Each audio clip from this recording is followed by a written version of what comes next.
नमस्कार. युवा प्रारंभ महाराष्ट्र राज्य न्यूजच्या या विशेष बातमी सत्रात आपलं स्वागत करते. आजची मोठी आणि महत्त्वाची बातमी सांगली जिल्ह्यातून आहे.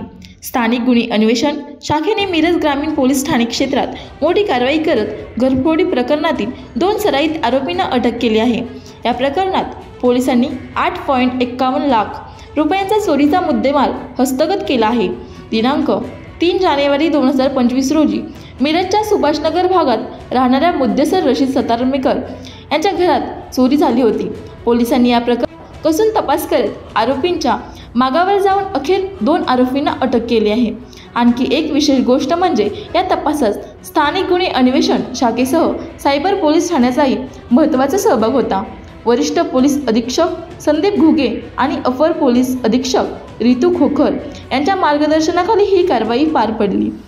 आरोपींना न्यायालयात हजर केले असून पुढील तपास सुरू आहे. चोरीचा मुद्देमाल हस्तगत करून पोलिसांनी पुन्हा एकदा आपली तत्परता सिद्ध केली आहे. आम्ही युवा प्रारंभ न्यूजतर्फे सांगली पोलिसांचे मनपूर्वक अभिनंदन करतो आणि अशाच प्रकारे कायदा व सुव्यवस्था राखण्यासाठी त्यांना शुभेच्छा देतो. अधिक अपडेट्ससाठी आमच्या चॅनेलला सबस्क्राईब करा आणि पाहत रहा युवा प्रारंभ न्यूज. धन्यवाद.